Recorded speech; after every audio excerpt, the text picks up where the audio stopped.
오늘 설교의 제목이 감사 프레임을 리프레임하라 라는 제목입니다. 여기서 프레임은 틀입니다. 이 틀이라고 하는 것은 우리가 흔히 말하게 액자의 틀 또는 창문 틀 또는 안경의 틀 이렇게 생각하면 되겠습니다. 자, 그래서 창문의 틀이든지 액자 틀이든지 아니면은 안경의 틀이든 간에 모든 것은 무엇과 연관되어 있는 거냐? 보는 것과 연관되어 있습니다. 무엇을 보느냐라 연관되어 있는 것입니다. 좀 더 구체적으로 말하면 무엇을 보고 있느냐와 관련되어 있다는 것입니다. 여러분, 제가 손가락으로 한번 이렇게 만들어 보겠습니다. 제가 손가락으로 이렇게 프레임을 만들었습니다. 틀을 만들었어요. 이 틀을 가지고 제가 이렇게 보면은 이 틀 속에는 성경만 보입니다. 다른 건 보이지 않습니다. 그러나 이 틀을 가지고 우리 성도님들 이렇게 보면은 오늘 예배당에 나오신 우리 성도님들의 모습이 이 틀 속에 들어가서 다 보이게 되는 것입니다. 여러분, 프레임이라고 하는 것이 바로 이런 것입니다. 프레임은 세상을 바라보는 마음의 창입니다. 그 틀 속에 무엇을 보느냐에 따라서 해석이 달라지고 결과도 달라집니다. 감사 프레임도 마찬가지입니다. 감사 프레임으로 세상과 내 주변에 일어날 일들을 바라보면은 감사할 것이 너무나도 많이 보입니다.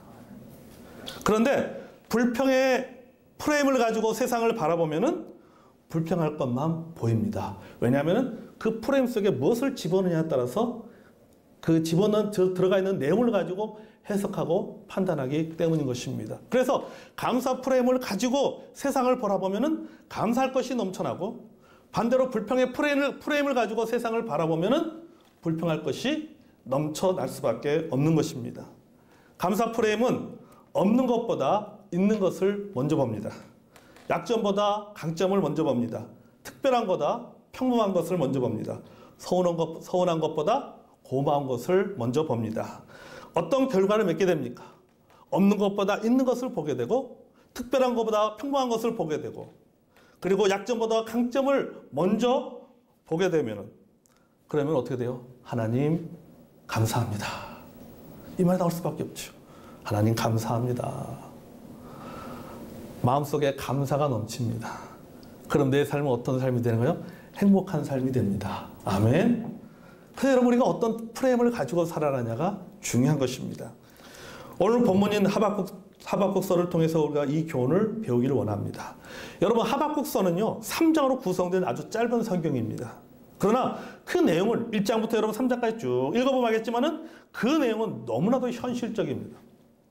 의인이 잘못되고 악인이 득세하는 것에 대한 하나님의 섭리, 그리고 이것에 대해서 하나님 앞에 질문하지만은 그 질문에 침묵하시는 하나님, 때로는 질문하지만 그 질문에 동문서답하시는 하나님, 오직 의인은 믿음으로 말미암아 살리라고 하는 이 유명한 말씀으로 동문서답하시는 하나님의 답변이 기록되어져 있는 것이 바로 하박국서입니다. 이 하박국 선자의 질문은요, 사실은요, 그의 고민만이 아닙니다. 21세기를 살아가는 우리가 고민하고 있는 내용이기도 합니다. 특별히 지금 코로나19 시대를 살아가는 우리에게 이 하박국서는 굉장히 특별한 의미가 있습니다. 우리도 하박국 선자처럼 하나님 앞에 구합니다. 하나님, 어느 때까지 기다려야 됩니다. 하나님, 어느 때까지 기다려야지 코로나19 바이러스가 종식되겠습니까? 그리고 어느 때까지 기다려야지 교회 예배가 정상화가 되어지고 우리가 다른 사람들 눈치 보지 않냐고, 직장 동료들 눈치 보지 않냐고, 회사에 있는 사람들 눈치 보지 않냐고, 우리 주변의 사람들 눈치 보지 않냐고 마음껏 주님 앞에 예배할 수 있는 날이 언제가 없는 것입니까? 하나님, 어느 때까지입니까? 여러분, 이 하박국의 고민이 이게 사실은 우리의 고민이에요. 우리의 고민. 하박국서를 기록자인 하박국 선자는 당시에 힘든 시기를 보내고 있었습니다. 그를 힘들게 한 것은 두 가지였습니다. 하나는 유다 왕 요시아의 죽음으로 인한 조국의 어두운 미래였습니다. 여러분, 이 열왕기는요, 그 유다 왕과 이스라엘 왕들의 그런 그 평가, 사역의 평가가 기록되어 있는 성경이 바로 열왕기입니다. 이 열왕기하 23장 25절에 보면 요시야 왕을 이렇게 평가했습니다. 뭐라고 평가했냐면 열왕기하 23장 25절에 보면요. 요시야와 같이 마음을 다하며 뜻을 다하며 힘을 다하여 모세의 모든 율법을 따라 여호와께로 돌이킨 왕은 요시야 전에도 없었고 후에도 그와 같은 자가 없었더라. 그러니까 여러분 뭐예요? 다윗 왕 이후로 여러 가지 많은 그런 악한 왕들도 있었고 뭐 짧게 선한 왕도 있었지만 그러나 이 열왕기하는 뭐라고 평가하냐면 요시야 왕의 평가하기를 이런 왕이 없었다라고 평가하고 있는 거예요. 굉장히 긍정적으로 평가하고 있습니다. 요시야 왕을 최고의 왕으로 평가하고 있습니다. 그는 실제 여러분이 이 본문을 읽어봐야겠지만은 이 요시야 왕은요 정치적인 종교적인 개혁을 단행했습니다. 그래서 유다를 정치적으로 종교적으로 안정시킨 역할을 했던 왕이 바로 요시야 왕입니다. 그런데 이 요시야 왕이 전쟁을 나갑니다. 이집트 느고 왕과의 전쟁에서 그만 활에 맞습니다. 활에 맞고 얼마 안 있어서 죽고 맙니다. 그가 죽자 요시야 왕이 전쟁터에 나가서 활에 맞고 얼마 있다가 죽자 온 유대와 예루살렘 사람들이 통곡을 합니다. 성경에 보면 통곡했다라고 얘기합니다. 심지어는 그 당시의 선지자에는 예레미야 선지자도 요시야 왕을 위해서 슬픈 노래를 지었습니다. 그게 바로 성경에서 말하는 애가지요. 슬픈 노래를 지었습니다. 그 정도로 요시야 왕은 백성들에게 선한 왕이고 능력 있는 왕으로 기대를 모으고 있었습니다. 그러다가 예상치 못하게 전쟁터에서 죽고 말았습니다. 그의 죽음은 단순한 죽음이 아니었습니다. 요시야 왕이 죽자 유다의 전성기가 끝나게 됩니다. 그리고 급격하게 유다는 멸망의 길을 걸어가기 시작합니다. 또한 요시야 왕의 죽음 이후에 여론이 바뀌었어요. 요시야 왕에 대해서 굉장히 긍정적으로 평가하고 높게 평가했던 그 여론이 시간이 지나면서 바뀌기 시작했습니다. 요시야 왕의 종교 개혁을 비판하기 시작했습니다. 우리가 고통을 당하는 것은 요시야 왕이 우상을 제거했기 때문이라고 얘기합니다. 지금 우리가 이렇게 힘들고 어렵게 사는 것은 요시야 왕이 괜히 종교 개혁을 한다고 해가지고는 우리를 이렇게 더 힘들게 만들었다라고 그들은 그렇게 생각을 하고 비판했습니다. 예레미야 44장 17절부터 18절을 한번 읽어보겠습니다. 자, 같이 한번 읽어보세요. 시작. 우리 입에서 낸 모든 말을 반드시 실행하여 우리가 본래 하던 것 곧 우리와 우리 선조와 우리 왕들과 우리 고관들이 유다의 성읍들과 예루살렘 거리에서 하던 대로 하늘의 여왕에게 분향하고 그 앞에 전제를 드리라. 그때는 우리가 먹을 것이 풍부하며 복을 받고 재난을 당하지 아니하였더니 우리가 하늘의 여왕에게 분향하고 그 앞에 전제 드리던 것을 패한 후부터 모든 것이 궁핍하고 칼과 기근에 멸망을 당하였느니라 하며 아멘. 여러분 쉽게 말해 뭐예요? 하나님 말씀에 순종하고 하나님을 신실하게 섬기려는 것 때문에 우리가 망한 것이다라고 얘기하는 거죠. 하나님 말씀대로 바르게 살려고 한 것 때문에 우리가 지금 망하고 있다라고 얘기하는 거예요. 하나님 말씀대로 살려는 요시야 왕 같은 그런 사람들 때문에 지금 이 나라가 이 모양이 되고 이 꼴이 되었다. 이렇게 여론이 흘러가는 겁니다. 그렇게 요시야 왕의 종교개혁을 비판하는 거죠. 그 말은 뭡니까? 우리가 다시 옛날로 돌아가야 된다라고 얘기하는 거죠. 그때가 좋았어. 언제? 우상 섬길 때가 좋았어. 그때는 최소한 배고프지 않았잖아. 그때는 최소한 그래도 먹고 사는 일은 별로 걱정 안 했잖아. 근데 괜히 요시야 왕이 종교개혁을 한다십시고 정치개혁을 한다고 하십시고 세상을 다 뒤집어 놓더니 지금 이게 뭐냐고. 우리가 다 굶어 죽게 생겼단 말이야. 다시 우리가 옛날로 돌아가야 된다. 지금 여론이 그렇게 흘러가고 있는 겁니다. 이것이 당시의 사회적인 분위기였어요.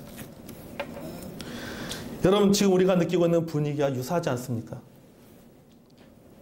하박국 선자가 처한 상황이나 지금 우리가 처한 상황이나 비슷한 거예요.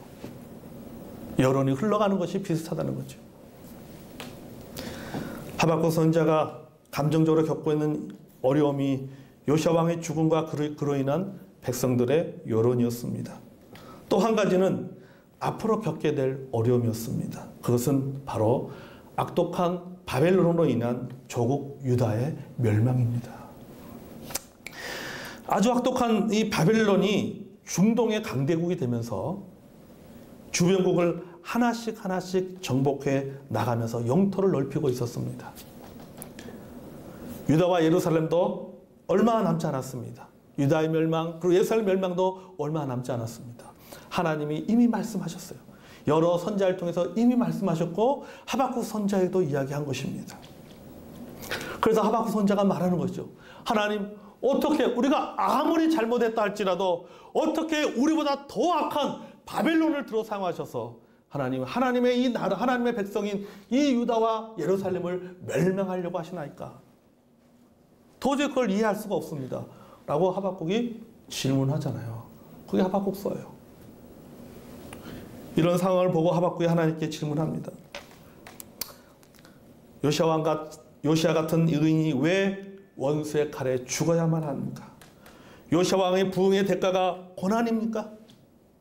왜 하나님께서는 저 악한, 우리가 아무리 잘못했다 할지라도 우리보다 더 악하고 더 우상을 섬기는 저 바벨론 같은 나라를 들어서 왜 하나님을 섬기는, 잠깐 곁길로 간 왜 우리들을 이렇게 징계하시나이까? 이거는 부당합니다. 라고 하박국 선지자는 원망의 마음으로 하나님의 섭리에 대해서 질문을 하고 있는 것입니다. 여러분, 우리도 마찬가지 아닙니까? 우리가 할 수 있는 질문도 하박국 선지자와 똑같아요. 하나님, 어찌하여 우리에게 이런 어려움을 주십니까? 우리가 하나님 앞에 기도합니다. 하나님, 언제까지 기다려야 됩니까? 하나님, 우리는 코로나19의 종식으로 해서 기도하고 있고 코로나 바이러스를 어떤 치료할 수 있는 치료제가 나오기를 기도하고 있고 또 백신이 나오기를 기도하고 있습니다. 그래서 하나님 앞에 기도하고 있습니다. 하나님, 빨리 이 부분들이 해결되도록 하나님 앞에 기도하고 있습니다. 하나님, 언제까지 기다려야 됩니까? 코로나19가 종식되지 않고 있습니다. 자유롭게 신앙생활을 할 수 없습니다. 예배도 사역도 눈치 봐야 합니다. 2차 유행이 온다고 하는데 어떻게 해야 됩니까? 하박국처럼 아직 오지는 않았지만은 예정된 어려움이 있는 거예요. 마치 하박국 선지자가 이제 다가올 자신의 조국 유다와 예루살렘 멸망을 생각하면서 그가 가슴 아파하듯이 우리도 마찬가지예요. 계속해서 뉴스에 나오지 않습니까? 2차 대유행이 올 것이다라고 얘기합니다. 이미 왔다라고 하는 학자들도 있습니다. 하박국의 질문에 하나님은 침묵하셨습니다. 때로는 동문서답했습니다. A를 물어봤는데 B를 대답하고 있어요. 하박국 선지자가 원하는 답이 아니라 하나님이 이렇게 말씀하셨습니다. 하박국 2장 2절. 자, 우리 여기 앞에 있습니다. 읽어보겠습니다. 시작. 여호와께서 내게 대답하여 이르시되 너는 이 묵시를 기록하여 판에 명백히 새기되 달려가면서도 읽을 수 있게 하라. 이 묵시는 정한 때가 있나니 그 종말이 석히 이르겠고 결코 거짓되지 아니하리라. 비록 더딜지라도 기다리라. 지체되지 않고 반드시 응하리라. 아멘. 자, 정한 때를 알기 원해서 기도한 거 아니에요? 하나님, 어찌하여 우리에게 이런 어려움을 주십니까? 우리가 어느 때까지 기다려야 됩니까? 라고 했을 때는 하나님 앞에 우리가 원했던 질문의 답은 하나님, 그 정한 때가 언제 있는가를 알기 원하는 거예요. 치료제가 언제 나오기를 원하는 거예요. 언제까지 기다려야 됩니까? 그 시기를 알고 싶은 거예요. 그 시기를. 하나님께서는 하박국 선지자에게 정한 때가 있다 라고 말씀하셨듯이 하나님께서는 우리에게도 동일하게 말씀하십니다. 정한 때가 있나니 비록 더딜지라도 기다리라. 더딜지라도, 제가 생각해 봤어요. 더딜지라도는 기준이 뭔가? 너무 추상적이지 않습니까? 더딜지라도. 이 기준이 뭐예요? 1개월입니까? 이게 6개월이에요? 더딜지라는 그 기준 6개월입니까? 아니면 1년이에요? 정확한 기준이 없어요. 정확한 기준이 없어요. 사람마다, 상황마다 기준이 다 다릅니다. 사람마다 그 기준이 다 다르게 적용될 수밖에 없어요. 더딜지라도. 아무리 빠른 것도 기다리는 사람에게는요, 더디게 느껴질 수밖에 없는 거예요. 특히 어려움을 겪고 있는 사람들에게는 더욱 그렇습니다. 물리적인 24시간의 시간 개념이 적용이 되는 게 아니에요. 한 시간이 하루 같은 감정적인 시간이 적용되기 때문에.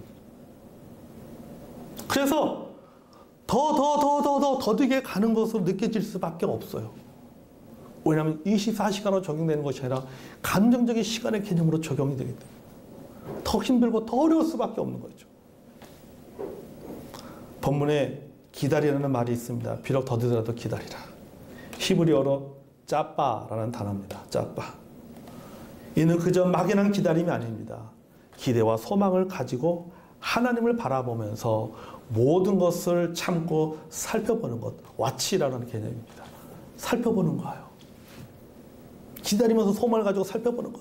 그때가 언제일까? 주변을 두리번거리면서 살펴보는 것입니다. 그게 기다리는 거예요. 이 말의 어원에서 소망이라는 뜻이 깔려 있습니다. 즉 소망을 가지고 기다리라는 뜻이에요. 비록 더딜지라도 너희들이 소망을 가지고 기다리라. 살펴보면서 소망을 가지고 기다리라.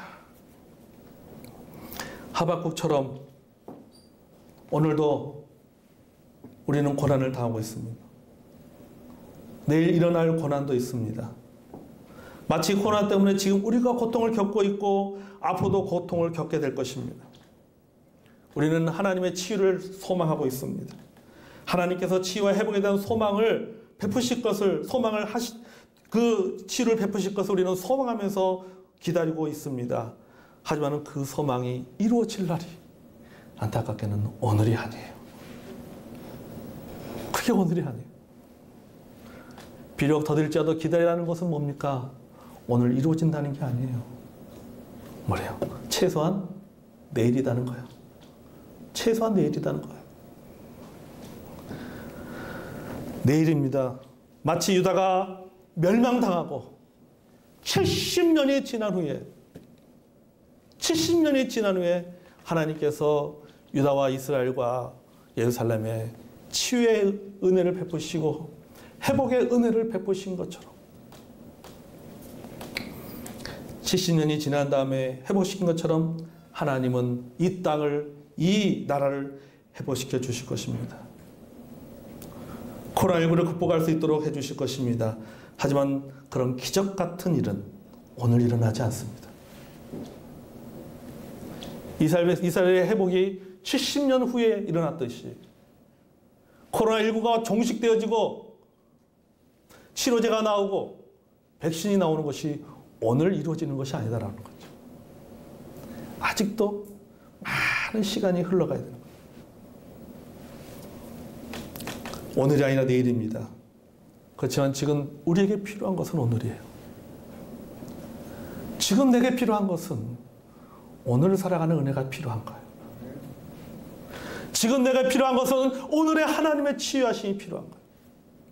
지금 내게 필요한 것은 오늘의 하나님의 회복의 은혜가 필요한 거예요. 더디게 이루어지고 있지만은 포기하지 않고 기다리는 오늘이 내게 필요한 겁니다. 더디게 이루어지는 오늘 우리는 무엇을 어떻게 하면서 살아야 하는가? 그것은 내일 이루어지고 아니면 1년 후에 이루어질지 아니면 10년 후에 이루어질지 모르겠지만은 그걸 생각하자고 난 지금 오늘 내가 살아가야 되는데 그럼 나는 오늘 무엇을 하면서 어떻게 살아가야 하는가? 이게 우리의 오늘 하박국 선자가 우리에게 주는 메시지입니다. 여기에 바로 프레임이 중요합니다. 오늘 살아가기 위해서는 프레임이 있어야 되는 거예요. 오늘도 감사하며 살기로 결단하는 프레임이 있어야 됩니다. 아멘. 감사 프레임을 짜야 됩니다. 그리고 감사하면서 살아야 됩니다. 하박국은 이렇게 결단합니다. 16절 볼까요? 3장 16절. 우리 성경에 보겠습니다. 자, 내가 우리 상감 3장 16절 시작. 내가 들었으므로 내 창자가 흔들렸고 그 목소리로 말미암아 내 입술이 떨렸도다. 무리가 우리를 치러 올라오는 환난 날을 내가 기다림으로 썩히는 것이 내 뼈에 들어왔으며 내 몸은 내 처소에서 떨리는도다. 아멘. 환난 날을 내가 기다림으로. 현재 자신의 상태를 솔직하게 고백하고 있잖아요. 두렵다. 두렵다. 떨린다. 사실 이 하박국은 자신의 상태를 솔직하게 좀 고백하고 있는 거예요. 앞으로 당할 일을 생각하면 두렵죠. 자신의 조국이 멸망당하고 예루살렘이 멸망당하고 자신의 민족들이 자신의 가족들이 포로로 잡혀간다는 그런 일들을 이제 겪게 될 건데 그걸 생각하면 두려울 수밖에 없습니다. 떨립니다. 우리도 똑같습니다. 코로나19에 대한 두려움이 있습니다. 이로 인해 발생하게 되는 경제적인 또 사회적인 신앙적인 염려가 있습니다. 그러나 하박국은 결단합니다. 우리도 결단해야 됩니다. 무엇을 결단해야 됩니까? 하나님께 감사하기로 결단해야 됩니다. 아멘. 내가 오늘 감사하며 살기로 결단해야 되는 거예요. 감사 프레임으로 오늘도 살아갈 것이라는 것을 결단해야 됩니다. 17절 18절 볼까요? 비록 무화과 나무가 무성하지 못하며 포도나무에 열매가 없으며 같이 읽을까요? 시작. 비록 무화과 나무가 무성하지 못하며 포도나무에 열매가 없으며 감람나무에 소출이 없으며 밭에 먹을 것이 없으며 우리의 양이 없으며 외양간에 소가 없을지라도 나는 여호와로 말미암아 즐거워하며 나의 구원의 하나님으로 말미암아 기뻐하리로다. 아멘. 여러분, 이것은요 단순히 시적인 표현으로 생각해서 안 됩니다. 하박국 선지자가 단순히 시적인 것을 표현한 것이 아니에요. 앞으로 하박국 선지자와 유다 백성들이 당할 고난을 표현한 거예요. 아니 여러분, 나라가 멸망하는데 소출이 어디 있겠어요? 양이 어디 있고 염소가 어디 있고 소가 어디 있겠습니까? 나라가 멸망하는데 전쟁이라면 다 쑥대밭이 돼버리는데 그러잖아요. 아무것도 남는 게 없습니다. 그러니까 이게 여러분 단순히 비록 무화과 나무가 무성층하지 못하며 포도나무에 열매가 없으며 감람나무에 소출이 없으면 이게 단순한 시적인 표현이 아니라 앞으로 당하게 될 일이에요. 당하게 될 일들. 그럼에도 불구하고 하박국 선지자는 감사하겠다라고 얘기합니다. 기뻐하겠다고 말합니다. 열매가 없지만 소출이 없지만 양도 없고 소도 없지만 내게는 하나님이 있기 때문에 즐거워하고 감사하겠다고 결단합니다. 미래에 대한 두려움보다는 감사 프레임을 가지고 오늘을 살아가기로 결단해야 됩니다. 아멘. 비록 내일은 이런 어두움이 있지만 그래도 내가 오늘 미래에 대한 염려 때문에 내일에 대한 염려 때문에 오늘 하나님께 내게 주시는 은혜와 축복을 여러분 누리지 못한다면 그것처럼 멍청한 것이 어디 있습니까? 여러분, 감사 프레임이라고 하는 것은요 내일을 생각하면서 오늘 감사하는 게 아니에요. 오늘 감사하는 거예요. 오늘의 은혜에 감사하는 거예요. 오늘 살아갈 수 있는 것에 감사하는 거예요. 내가 오늘 코로나19 바이러스에 걸리지 않고 그래도 건강하게 살아가는 것에 대해서 감사하는 거예요. 내일 걸리면 어떡하지? 나도 걸리면 어떡하지? 전파력이 6배나 세진다고 하는데 나는 내가 걸리면 어떡하지? 이게 아니라 그거 겁나 걱정하면서 오늘 하나님 내게 주신 은혜를 생각하지 못하고 늘 염려하며 불안해 살아가는 것이 아니라 그래도 오늘은 내가 건강하잖아요. 아멘? 그래도 내가 오늘 이 예배당에 나와서 하나님 앞에 예배 드릴 수 있잖아요. 그래도 오늘 내가 일할 수 있고 오늘 우리 가족들이 건강하게 살아가는 것, 여러분 얼마나 감사한 일입니까? 아멘? 그걸 감사하는 거예요. 그런 감사 프레임을 가지고 우리가 살아가는 것입니다. 그리고 그것이 습관화될 수 있도록 끊임없이 뭐 하는 거예요? 리프레임 하는 거예요. 다시 짜나가는 겁니다. 사랑하는 성도 여러분, 지금까지 경험해보지 못한 코로나19 바이러스의 세상에서 우리는 매주 감사절을 맞습니다. 코로나19 바이러스의 세상에서 맞는 이 매주 감사절, 하나님께서 우리에게 지금 이 메시지를 주고 있는 겁니다. 따라하겠습니다. 감사 프레임을 매일매일 리프레임하자. 그렇게 살아가는 저와 여러분이 되길 원합니다.